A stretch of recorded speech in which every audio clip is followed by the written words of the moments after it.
दोस्तों, इस वीडियो में आप देखेंगे रूस की एक मजेदार और रोमांचक फैंटेसी फिल्म की कहानी। ये कहानी एक इंसान और एक जादुई मछली के अनोखे और दिलचस्प कारनामों पर बनी है। रूस में ये फिल्म काफी पसंद की जाती है और इसका अंत देखकर आपको बहुत मजा आएगा, इसलिए इस वीडियो को आखिर तक जरूर देखें। तो चलिए अब कहानी शुरू करते हैं। कहानी की शुरुआत नदी के नीचे के एक सीन से होती है। वहाँ मछली राजा दिखाई देता है जो अपने हाथ में एक अंगूठी पकड़े बैठा है। वह अपने जासूस मेंढक से पूछता है, जिस मछली से मैं शादी करना चाहता हूँ वो कहाँ गायब हो गई? मेंढक जवाब देता है, महाराज, उसका कुछ पता नहीं चल रहा है। ये सुनकर मछली राजा गुस्से में आ जाता है और मेंढक को अपनी तरफ खींच कर कहता है, नदी तालाब हर जगह ढूंढो और मुझे उसकी खबर लेकर आओ। इसके बाद कहानी रूस के एक गांव में जाती है जहां एक अंधे लोहार का घर दिखाया जाता है, जहां लोहार का बेटा एमिलिया सो रहा होता है। वहां उसका कुत्ता उसे आकर जगाता है। एमिलिया दिल का बहुत अच्छा होता है लेकिन थोड़ा भोला भी है। जब वह घर से बाहर निकलता है तो भट्टी पर काम कर रहे उसके अंधे पिता उससे कहते हैं, तुम्हें लोहार का यह काम सीखना चाहिए। मैं हमेशा के लिए तो नहीं रहूंगा। एमिलिया जवाब देता है, हाँ पिताजी, मैं सीख जाऊंगा। इसके बाद उसके पिता उससे खाने के लिए मछलियां पकड़कर लाने को कहते हैं। एमिलिया एक बाल्टी और कांटा उठाकर मछली पकड़ने के लिए निकल पड़ता है। वह बर्फ से जमी हुई एक नदी के पास पहुंचता है और बर्फ में एक छोटा सा छेद बनाकर उसमें कांटा डालता है। कुछ देर बाद पानी में हलचल शुरू होती है और बुलबुले उठने लगते हैं। यह देखकर एमिलिया डरकर पीछे हट जाता है। तभी अचानक उस छेद से पानी की एक तेज धार बाहर निकलती है और उसके साथ एक मछली एमिलिया की बाल्टी में आ गिरती है। ये देखकर एमिलिया खुश हो जाता है और सोचता है, वाह, बिना मेहनत के ही आज खाने का इंतजाम हो गया। वह मछली को बाल्टी में डालकर घर वापस आता है और उसे पकाने की तैयारी करने लगता है। तभी मछली बोल पड़ती है, आखिर तुम मुझे कैसे पकाओगे? यह सुनकर एमिलिया चौंक जाता है और घबराकर पूछता है, तुम बोल कैसे सकती हो? मछली मुस्कुराते हुए कहती है, मैं तो बहुत कुछ कर सकती हूँ। अगर तुम मुझे वापस नदी में छोड़ दो तो मैं तुम्हारी 3 इच्छाएं पूरी करूंगी। ये सुनकर एमिलिया बहुत खुश हो जाता है और कहता है, ठीक है, लेकिन मैं तुम्हें बाद में बताऊंगा। इसके बाद वह लेट जाता है और सोचते हुए बड़बड़ाता है, काश मैं अपनी भट्टी छोड़े बिना ही पूरा शहर घूम पाता। तभी अचानक एक अजीब घटना होती है। उसका घर धीरे धीरे ऊपर उठने लगता है। हैरानी से एमिलिया पूछता है, यह क्या हो रहा है? मछली जवाब देती है, तुमने जो इच्छा मांगी थी वह पूरी हो रही है। घबराकर एमिलिया कहता है, अरे मैंने तो मजाक में कहा था।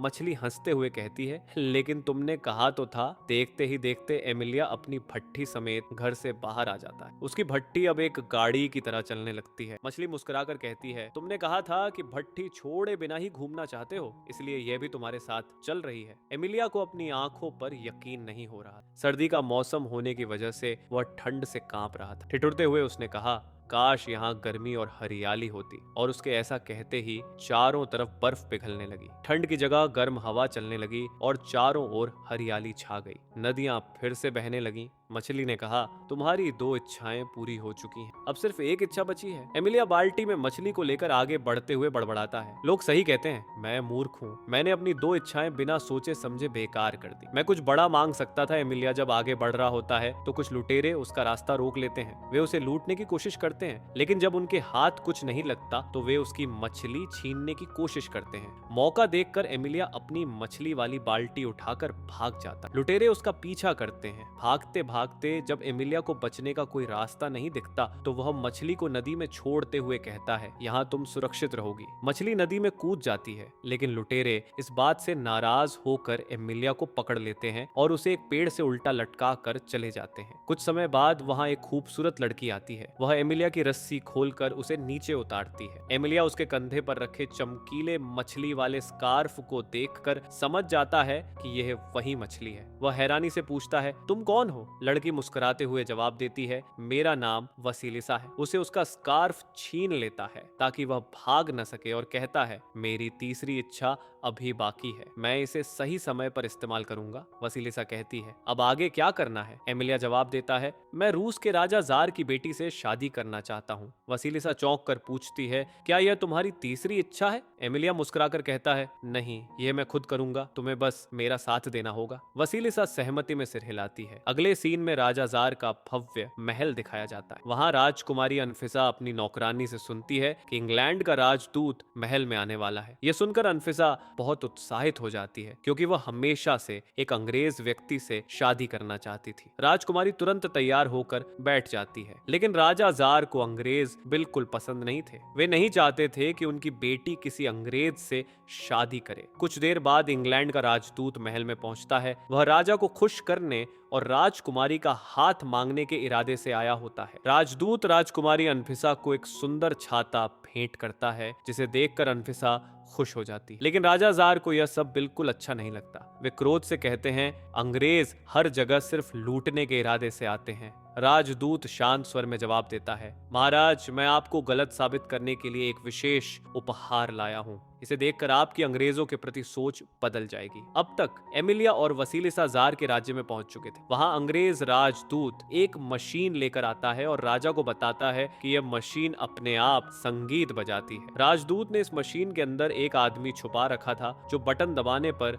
संगीत बजाता था। हालांकि किसी को यह राजदूत की चालाकी का पता नहीं चलता। जब राजदूत मशीन से संगीत बजाकर राजा को दिखा रहा था, तब एमिलिया और वसीलिसा महल के बाहर से यह सब देख रहे होते हैं। राजा को यह मशीन कोई खास प्रभाव नहीं डाल पाती और वह राजदूत से कहता है कि उन्हें ऐसी किसी मशीन की आवश्यकता नहीं है। इसी दौरान नैन्सी, जो अंग्रेज राजदूत की तरफ आकर्षित हो जाती है, उसे शादी करने की इच्छा व्यक्त करती है। राजदूत अनफिसा का हाथ चूमता है, लेकिन राजा को यह सब समझ में नहीं आता कि अपनी बेटी को कैसे समझाए। इसी वक्त एमिलिया दौड़ते हुए आता है और राजा से कहता है कि वह राजकुमारी की शादी किसी अंग्रेज से नहीं कराएगा। वह राजा को एक ऐसा यंत्र लाकर देगा जो खुद ब खुद संगीत बजा सके। राजा खुश हो जाता है क्योंकि वह किसी कारण के बिना राजकुमारी की शादी से मना करना चाहता था। राजा एमिलिया से कहता है कि अगर वह ऐसा यंत्र लाता है तो वह जो चाहे मांग सकता है। एमिलिया जवाब में पूछता है, क्या आप मेरी राजकुमारी से शादी करा सकते हैं? राजा कहता है, हाँ, मैं ऐसा कर सकता हूँ। एमिलिया इस बात से खुश हो जाता है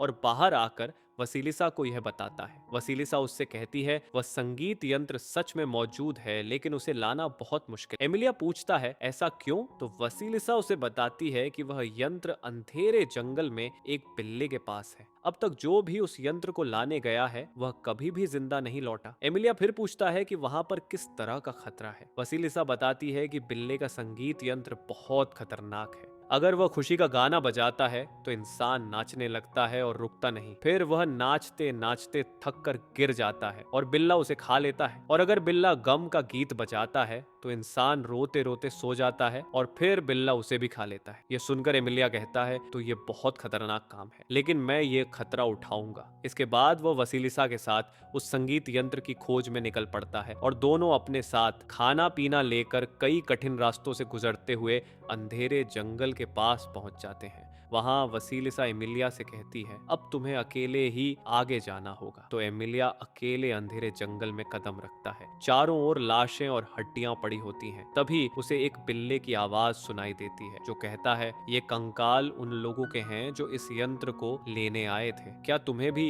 यह यंत्र चाहिए? एमिलिया जवाब देता है, हाँ। बिल्ला फिर कहता है, इसके लिए तुम्हें मेरा एक टेस्ट पास करना होगा। अगर तुम मेरे संगीत से प्रभावित हुए बिना खुद पर काबू रख पाओ तो मैं तुम्हें यह यंत्र दे दूंगा। फिर बिल्ला एमिलिया से पूछता है, तुम चाहते हो कि मैं गम का गीत बजाऊं या खुशी का? एमिलिया कहता है, गम का गीत। बिल्ला फिर अपने यंत्र से गम का गीत बजाने लगता है, लेकिन हैरानी की बात यह होती है कि एमिलिया पर इसका कोई असर नहीं होता। एमिलिया गाने की लाइनें भी गाने लगता है। यह देखकर बिल्ला हैरान हो जाता है और एमिलिया से पूछता है, तुम इस गीत की लाइनें कैसे जानते हो और तुम इसे सुनकर दुखी क्यों नहीं हो? एमिलिया जवाब देता है, मेरी माँ मुझे बचपन में यही गीत सुनाती थी, इसलिए मुझे इसका कोई फर्क नहीं पड़ता। बिल्ला हार मान जाता है और कहता है, अगर तुम मेरा यंत्र ले जाओगे तो मैं भूखा मर जाऊंगा। इस पर एमिलिया अपने थैले से खाना निकालकर बिल्ले को देता है। खुश होकर बिल्ला कहता है, अब मैं भी तुम्हारे साथ चलूंगा। आज से तुम मुझे अपना दोस्त समझो। दूसरी ओर नदी के पास वसीलिसा का इंतजार कर रहा मेंढक, जो मछली राजा का दूत था, वसीलिसा से कहता है, मछली राजा तुम्हें हर जगह ढूंढ रहे हैं, तुम उनके पास जाकर उनसे जल्दी शादी कर लो। वसीलिसा जवाब देती है, मैं उनसे कभी शादी नहीं करूंगी। इस दौरान एमिलिया बिल्ले और यंत्र के साथ वहां पहुंचता है और वसीलिसा और मेंढक की बातें सुनता है। वसीलिसा एमिलिया से पूछती है, तो क्या तुम्हें वो यंत्र मिल गया?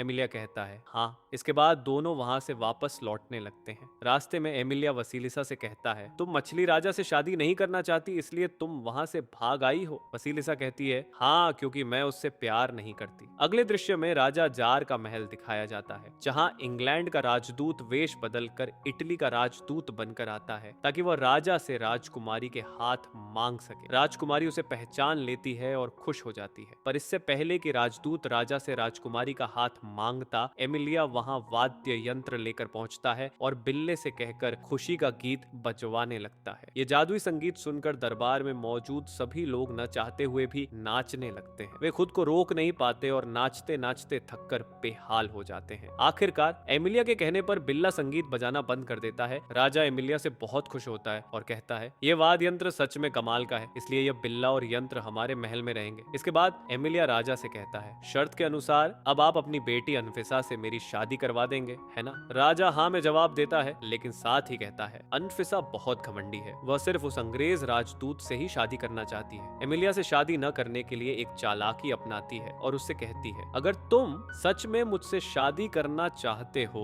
तो तुम मेरे लिए कुछ ऐसा करो जिससे मुझे लगे कि तुम मेरे खातिर कुछ भी कर सकते हो। भोला भाला एमिलिया अनफिसा की चालाकी नहीं समझ पाता और कहता है, ठीक है, मैं तैयार हूँ, बताओ कौन सा काम करना है। अनफिसा उसे एक बहुत मुश्किल काम देना चाहती थी, जिसे वह कभी पूरा न कर पाए और कभी वापस न लौट सके। वह एमिलिया से कहती है, मैं तुम्हें कल उस काम के बारे में बताऊंगी। इसके बाद एमिलिया वसीलिसा के पास जाता है। वसीलिसा एमिलिया को खुश देखकर उससे पूछती है, क्या राजकुमारी और तुम्हारी शादी तय हो गई? एमिलिया कहता है, नहीं, उसने कहा है कि अगर मैं उसका एक और काम पूरा कर लूंगा तो मुझसे शादी करेगी। रात में अनफिसा स्टोर रूम में जाकर अपनी माँ की आत्मा से संपर्क करती है। उसकी माँ की आत्मा उससे पूछती है, इतनी रात को मुझे क्यों बुलाया? अनफिसा कहती है, मैं एमिलिया को एक ऐसा मुश्किल काम देना चाहती हूँ जिसे वह कभी पूरा न कर पाए और मुझे उससे हमेशा के लिए छुटकारा मिल जाए। उसकी माँ की आत्मा उसे एक मुश्किल काम बताती है। अगले दिन अनफिसा की योजना के अनुसार राजदूत राजा को एक मशीन दिखाता है, जिसमें सलाद डालते ही वह अपने आप कट जाता है और फल डालने से जूस निकल आता है। दरअसल राजदूत ने मशीन के अंदर एक आदमी छिपा रखा होता है जो यह सब काम करता था, जबकि बाहर सबको लगता था कि मशीन यह काम कर रही है। राजदूत राजा से पूछता है, क्या आपके राज्य में ऐसी कोई मशीन है? इससे पहले कि राजा जवाब दे, अनफिसा चालाकी से राजा से कहती है, क्या एमिलिया कोई ऐसी मशीन ला सकता है जो अपने आप ही खाना परोस दे और खुद ही खाना समेट ले? राजा कहता है, मैंने जादुई मेजपोश के बारे में सुना है, लेकिन कभी नहीं देखा। नैन्सी चालाकी दिखाते हुए कहती है, अगर एमिलिया ऐसा जादुई मेजपोश ले आता है तो मैं उससे शादी कर लूंगी। इसके बाद एमिलिया और वसीलिसा जादुई मेजपोश ढूंढने निकल पड़ते हैं। इसी के साथ पहला पार्ट यहीं पर खत्म होता है। दोस्तों, अगर आप लोग इस वीडियो का सेकंड पार्ट देखना चाहते हो तो कमेंट करके बताओ, और ये पहला पार्ट कैसा लगा वो भी बताओ। क्या ऐसी ही और वीडियो देखना पसंद करोगे? और हाँ, चैनल को सब्सक्राइब भी कर लो मेरे यारो, क्योंकि आप लोगों का सपोर्ट चाहिए मुझे।